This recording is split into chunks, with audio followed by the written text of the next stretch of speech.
Bismillahirrahmanirrahim. Assalamualaikum warahmatullahi wabarakatuh. Alhamdulillahirabbil alamin. Wassalatu wassalamu ala asrafil anbiya'i wal mursalin wa ala alihi wa ashabihi Rasulillahi ajmain. Amma ba'du. Yang kami hormati yaitu teman-teman pemirsa yang menonton di channel kami. Pada Ramadan pertama ini kami ingin menyampaikan beberapa pesan ataupun beberapa isi ceramah dengan tema syarat, rukun, dan perbuatan yang dapat membatalkan puasa. Baiklah kaum muslimin dan muslimat yang berada di channel ini, dalam Ramadan yang pertama ini kami ingin menyampaikan bahwa bulan Ramadan merupakan bulan yang penuh dengan keberkahan. Kadang-kadang kita kenal dengan bulan Ramadan ini dikenal dengan nama Syahrul Ramadan, Syahrus Siyam, bulannya puasa. Maka dari itu ketika kita melakukan puasa di bulan suci Ramadan ini, maka Allah Subhanahu wa taala berfirman di dalam surat Al-Baqarah ayat 183 yang berbunyi, A'udzu billahi minasyaitonir rajim. Bismillahirrahmanirrahim. يا أيها الذين آمنوا كتب عليكم الصيام كما كتب على الذين من قبلكم لعلكم تتقون. Wahai orang-orang yang beriman, diwajibkan atas kamu berpuasa sebagaimana orang-orang dahulu berpuasa juga agar kalian bertakwa. Maka dari itu puasa ini dalam bahasa Arab dapat kita kenal dengan nama as-saum, yaitu berarti menahan diri dalam segala perbuatan. Tapi ketika kita membacakan ayat tadi malah disebutkan dengan nama asyam. Maka dari itu asyam ini merujuk kepada puasa di bulan suci Ramadan. Kalau as-saum kita dapat juga ketemui dalam surat Maryam, yang mana ketika itu Siti Maryam diceritakan dalam ayat itu berpuasa juga, akan tetapi berpuasanya bukan seperti kita saat ini, yaitu menahan lapar dan dahaga dan hawa nafsu. Tapi ketika itu Siti Maryam diminta oleh Allah boleh dia makan, akan tetapi dia berpuasa dari namanya berbicara. Maka dari itu disebut dengan as-saum. Selain itu juga kaum muslimin dan muslimat yang berada di channel ini, maka dari itu kami sebutkan dalam hadis Bukhari dan Muslim, bunyal islamu ala khamsin. Islam itu dibangun atas 5 dasar. Syahadatu an la ilaha illallah wa anna muhammadar rasulullah. Bahwasanya engkau bersaksi tiada Tuhan selain Allah dan Muhammad adalah utusan Allah. Wa tuqimas shalah, mengerjakan atau mendirikan salat. Wa tu'tiyaz zakah, membayar zakat. Wa tasumu Ramadan, dan puasa di bulan suci Ramadan. Wa tahujjal baita in istata'a ilaihi sabila, dan berhaji jika kalian mampu. Maka dari hadis ini kita dapat mengetahui puasa itu termasuk ke dalam rukun Islam yang keempat. Maka dari itu kita perlu mengetahui dalam istilah puasa itu juga dikenal yang mana ketika kita menahan diri dari makan, menahan diri dari minum, serta hawa nafsu, dimulai dari terbit fajar sampai terbenamnya matahari. Maka inilah proses kita agar senantiasa dapat melaksanakan di awal bulan suci Ramadan ini untuk dapat berpuasa. Terus pertanyaannya, Ustadz, bagaimana syaratnya? Maka syaratnya itu ada 4. Orang-orang yang berpuasa mesti memenuhi 4 syarat ini. Sah dia berpuasa ketika syarat ini terpenuhi. Yang pertama, Islam. Maka dari itu diwajibkan orang-orang Islam untuk berpuasa. Maka inilah poin yang pertama. Adapun poin yang kedua, dia mesti sehat jasmani dan rohani. Maka dari itu di ayat berikutnya, ayat 184 di surah Al-Baqarah disebutkan, faman kana maridan aw ala safarin faidatum min ayyamin ukhra. Maka daripada itu, jika engkau sakit atau berpergian, maka engkau dapat mengganti puasa ini di hari lain yang kita sebut dan kita kenal dengan nama qada, mengqada puasa. Adapun poin yang ketiga, syaratnya tak lain dan tidak bukan adalah yaitu mesti dia itu balik. Maka daripada itu anak-anak kecil sebenarnya untuk berpuasa tidak mengapa, istilahnya tidak dianjurkan. Kan tapi orang-orang yang balik, bagi laki-laki dia sudah mimpi basah, bagi yang perempuan maka dia sudah haid misalnya, maka daripada itu inilah dia mesti balik. Adapun yang keempat adalah mukallafin, orang yang dibebankan atau disebut juga orang yang berakal. Maka daripada itu ketika orang-orang gila di luar sana atau rumah sakit jiwa, ketika dia tidak berpuasa maka berarti dia boleh jadi dia gila dan lupa ingatan.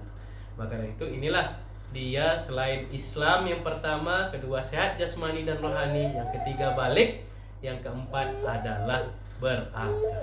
Maka inilah dia 4 syarat sah berpuasa di bulan suci Ramadan. Terus selanjutnya adalah rukun puasa. Apa saja itu Ustaz? Rukun puasa itu ada 3. Yang pertama adalah niat. Maka dari itu kebanyakan masjid atau mushola kita setiap melaksanakan sholat tarawih ketika berdoa mengajak dan menyuruhkan kepada para jamaah agar ayo kita sama-sama berniat. Apa niatnya? Nawaitu sauma ghadin an ada'i fardhi syahri Ramadana hadhihi sanati lillahi ta'ala. Maka inilah dia niatnya yang akan kita bacakan setiap malamnya. Ada juga para ulama yang mengatakan bahwa niat ini dibaca ketika di awal Ramadan saja. Dia niatnya sampai 30 hari ke depan dia sudah bacakan di awal saja. Maka inilah konsepnya ketika puasa Ramadan, maka dia mesti niat sebelum waktunya tiba. Maka inilah dia diingatkan kita agar senantiasa untuk berniat. Sampai-sampai disebutkan dalam hadis arba'in, innamal a'malu binniyat. Setiap perbuatan itu tergantung pada niatnya. Adapun poin yang kedua, rukun puasa adalah untuk dapat menjauhi perbuatan-perbuatan yang merusak puasa. Apa yang merusak puasa Ustaz? Berbohong, sering berkumur-kumur, menggibah, membicarakan orang, namimah dan sebagainya. Perbuatan-perbuatan buruk yang mana tidak dianjurkan ketika bulan berpuasa, bermaksiat dan sebagainya akan dapat merusak puasa kita. Adapun yang ketiga adalah menjauhkan diri dari perbuatan yang dapat membatalkan puasa. Maka yang pertama niat, yang kedua menjauhkan diri dari perbuatan yang merusak puasa, dan yang ketiga adalah jangan sampai kita melakukan perbuatan yang dapat membatalkan puasa. Apa saja itu Ustaz? Kaum muslimin dan muslimat yang berbahagia, maka yang terakhir yang ingin kami sampaikan adalah apa saja yang dapat membatalkan puasa, yaitu tak lain dan tidak bukan yang dapat membatalkan puasa. Yang pertama adalah memasukkan sesuatu ke dalam rongga mulut, baik itu makanan, baik itu air, minuman dan sebagainya, itu dapat membatalkan puasa. Adapun yang kedua yang dapat membatalkan puasa adalah ketika dia itu muntah dengan sengaja. Tadi yang pertama masukkan rongga mulut, memakanan. Ini dia memuntah dengan sengaja. Dan yang ketiga adalah, mohon maaf cakap, kami katakan boleh jadi di siang hari ia melakukan bersetubuh atau mengeluarkan mani secara sengaja. Maka ini juga dapat membatalkan puasa. Adapun poin yang keempat dan 5, ini untuk khusus perempuan, boleh jadi datang haid atau nifas. Yang ke-5, maka daripada itu adalah ketika dia melahirkan atau keguguran.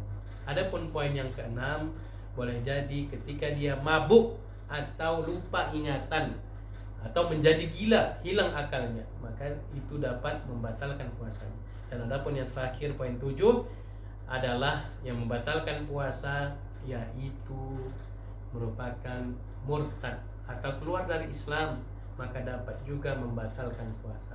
Maka dari itu inilah dia ketentuan-ketentuan yang harus kita lakukan dalam melakukan puasa di bulan suci Ramadan.